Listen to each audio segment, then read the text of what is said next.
तो आने के बाद देखा कि वो तो पहचान लिया, मतलब जो इंटरव्यू लिया था, क्योंकि ए ब्लॉक में तो एक ही लोग इंटरव्यू लेते हैं ना। तो वो मुझे पहचान लिया और बोला कि तुम्हारा तो सब कुछ हो गया था, सिर्फ सिलेक्शन के लिए आधार नंबर तुम्हारा लिंक नहीं था मोबाइल नंबर से, तो रिजेक्ट कर दिए थे, इसलिए कि अब सब कुछ हो गया है। तो बोले कि हाँ हो गया है।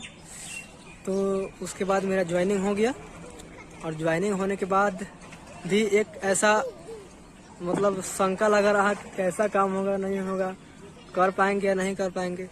फिर सोचा कि चलो देखते हैं करके कैसा होता है। Hello everyone, how are you? I hope you are fine and welcome to my new blog. इस ब्लॉग में आप लोगों को पता चलेगा कि मेरा फ्लिपकार्ट में ज्वाइनिंग कैसे हुआ और क्या क्या करना पड़ा हमें, तब जाकर इतनी स्ट्रगल के बाद मेरा फ्लिपकार्ट में ज्वाइनिंग हुआ है। इसको ज्वाइनिंग करने के लिए हमें 3 बार यहाँ आना पड़ा। पहली बार आया तो मतलब पहली बार इंटरव्यू के लिए ब्लॉक सी से मेरा कॉल आया था। पहले मैं अपने दीदी के जाउद से कांटेक्ट किया था, क्योंकि उनका जाउद जो है फ्लिपकार्ट में काम कर रहा था पहले से, तो उनसे मतलब वो मेरा भांजा लगेगा, तो उसी से मैं कांटेक्ट किया था। बोला था कि मेरा भी ज्वाइनिंग करवा दो, तो उसने बात की थी मेरे लिए। तो उसने मतलब फ्लिपकार्ट का जो क्या बोलते हैं उसको, जो इंटरव्यू लेते हैं, वो एक्सेप्ट कर लिया और बोले कि उनको मतलब मुझे बुलाने के लिए कहे अपने, मतलब मेरा जाउद का नाम सिद्धू कुमार है, तो सिद्धू से बोला कि बुला लो अपने मामा को। तब जाकर सिद्धू ने मुझे कॉल किया। जब कॉल किया तो फर्स्ट बार मुझे ब्लॉक सी में, जैसे कि मेरे यहाँ जो यहाँ फ्लिपकार्ट है ना, इसमें 3 ब्लॉक है, A block, B block, C block. तो पहले सी ब्लॉक से मुझे इंटरव्यू के लिए बुलाया गया।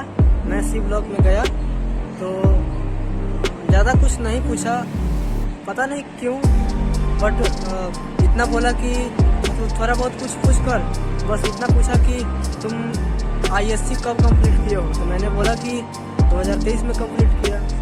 और फिर उसके बाद पूछा कि तुम ये ऐसा काम कर सकते हो या नहीं कर सकते हो, क्योंकि यहाँ पर हेल्पर का ही काम है, ज़्यादा कुछ बड़ा नहीं है, तुमको ज़्यादा मेहनत पड़ेगा, तो तुम कर पाओगे या नहीं कर पाओगे। तो हम बोले कि हम गांव में लेबर काम करते तो नहीं, यहाँ पर करने में क्या हर्ज है, यहाँ से तो बेहतर ही है यहाँ। तो बोला कि ठीक है तुम जाओ, हम ट्राई करते हैं, मतलब कॉल करेंगे तुमको हाँ या ना क्या करना है, तुम जाओ फिर कॉल करेंगे हम। फिर हम वहाँ से लौट कर घर चले आए। फिर अगली बार कॉल ही नहीं आया। हमको बड़ा दुख हुआ कि भाई हमने ऐसा क्या कर मतलब क्या गलती हो गया मेरे से, सही से इंटरव्यू नहीं दे पाया था मैं। फिर सेकंड बार मैं सिद्धू से बोला कि क्यों नहीं हुआ, तो बोले कि अच्छा रुकिए मैं दूसरे वेंडर से बात करता हूँ। हालांकि वेंडर उसको बोलते हैं जो मतलब बंदे को लगवाते हैं काम पे, उसको वेंडर बोलते हैं, आपको पता होगा, नहीं पता होगा तो जान लीजिए। तो बोला कि मैं दूसरे वेंडर से बात करता हूँ। तो सिद्धू ने बात किया दूसरे वेंडर से और मेरा आधार कार्ड मोबाइल नंबर दे दिया। तो वो जो दूसरा वेंडर था उसका नाम था शायद सन्नी था, शायद हाँ सन्नी था। तो उन्होंने मुझे कॉल किया नंबर पे, मेरे नंबर पे, और बुलाया। तो सेकंड बार मैं आया तो मुझे बुलाया, मतलब ए ब्लॉक में बुलाया गया मुझे। तो ए ब्लॉक ग्रोसरी। तो ए ब्लॉक में जब मैं इंटरव्यू देने गया, तो ए ब्लॉक ग्रोसरी में जब मेरा इंटरव्यू हुआ तो उसने जो पूछा हमने सही जवाब दिया और अच्छे से इंटरव्यू दिया। उसके बाद उन्होंने कहा कि वैसा ही कहा जैसा कि सी ब्लॉक में कहा गया था पहले। उन्होंने कहा कि जाओ कॉल करते हैं हम, क्या होगा मतलब क्या करना है नहीं करना हम कॉल करेंगे अपने। तो उसके बाद फिर मैं अपने घर चला आया। घर आने के बाद उन्होंने मतलब रात को करीब 11:30 बजे कॉल किया और बोला कि तुम 9:30 बजे आओ ज्वाइनिंग के लिए। तो मैंने सोचा कि इतनी जल्दी बुला भी लिया था। तो मैं 9:30 बजे सवेरे उठा और यहाँ चला आया। 9:30 बजे आने के बाद यहाँ मेरा जो होता है ज्वाइनिंग प्रोसेस होता है, सब कुछ होने के बाद ट्रेनिंग रूम में गया मैं। ट्रेनिंग रूम उसको बोलते हैं ना जिसमें सब सिखाता है कि हाँ कौन सा काम कैसे करना है, किस चीज़ को कैसे हैंडल करना है। तो वही ट्रेनिंग रूम में गया। उसके बाद उन्होंने सब कुछ बता दिया कैसे कैसे काम होगा। उसके बाद लास्ट में मेरा क्या हुआ कि जब मेरा आधार नंबर मोबाइल नंबर लिंक नहीं था, उसके बाद उसने बोला कि कैसे होगा बताओ, तो पहले बोलना चाहिए था ना कि आधार नंबर मोबाइल नंबर लिंक नहीं है।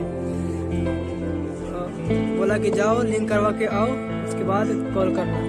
फिर मैं घर चला आया और घर आने के बाद मैं सब कुछ आधार नंबर अपना मोबाइल नंबर लिंक कर लिया। उसके बाद फिर कॉल ही नहीं आया। फिर मैंने सिद्धू से बात किया, सिद्धू ने फिर दूसरे वेंडर को बोला, उनका नाम शायद आलोक था।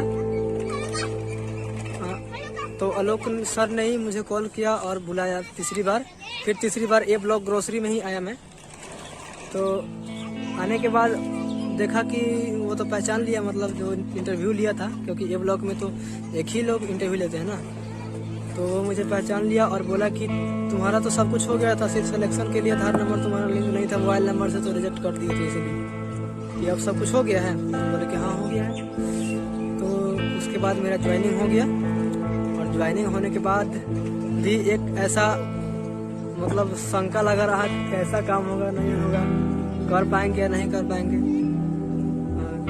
फिर सोचा कि चलो देखते हैं करके कैसा होता है। गया मैं फ्लिपकार्ट में गया, उसके बाद देखा तो दो दिन तक मुझसे वो काम नहीं हो पाया, क्योंकि वो पिकिंग वाला काम था। पिकिंग मुझसे हो नहीं रहा था। पिकिंग शायद आप लोग जानते होंगे, अगर नहीं जानते होंगे तो जान लीजिए।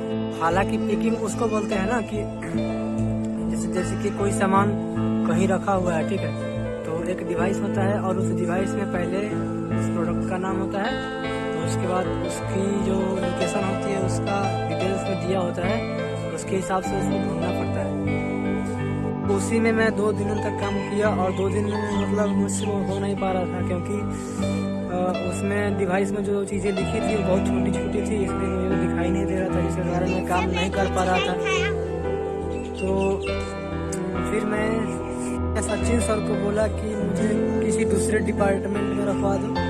तो सचिन सर वही है जिन्होंने मेरा इंटरव्यू लिया था ब्लॉक ग्रोसरी में।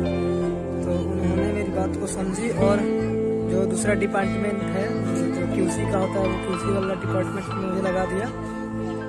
QC उसको बोलते हैं ना कि मान लीजिए कोई कस्टमर को जितना सामान ऑर्डर किया है, क्या उतना सामान उस टोट या फिर डब्बा में है या नहीं, मतलब जैसे डब्बा में रखा होता है सामान प्रोडक्ट, तो वही चेक करना होता है कि कस्टमर ने जो ऑर्डर किया था जितने क्वांटिटी में उतना क्वांटिटी में वो डब्बे में है भी या नहीं है, या फिर गलत है या सही है, उसको ही सही करके और उसका मतलब जो कस्टमर का नाम एड्रेस जो स्टिकर पर होता है, जो शिपमेंट बोलते हैं उसको, वो वही चिपका के डब्बे में भेज देना है। अगर डब्बा में भेजना है तो डब्बा में भेजे, और नहीं तो झोला वाला भी होता है, जैसे कि डब्बा में से निकाल के, ठीक है, और झोला में पैक करके और उस स्टेटमेंट लगा करके भेज देना होता है।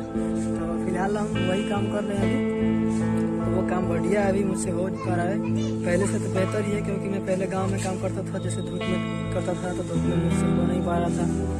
आपको मैं पिछले ब्लॉग में दिखाया भी था कि कितने धूप में काम होता है, तो उससे तो ये वाला काम बेहतर ही है। फिलहाल मैं काम कर रहा हूँ। अगर आप लोग कहोगे तो मैं फ्लिपकार्ट ऑफिस भी दिखा दूंगा अगली वीडियो में, तो आप लोग कमेंट कीजिएगा अगर देखना होगा तो। तब तक के लिए बाय। इस वीडियो में इतना ही, फिर मिलते हैं अगली वीडियो में एक नई एनर्जी और एक नए कॉमेडी ब्लॉग के साथ। तब तक के लिए धन्यवाद। सी यू।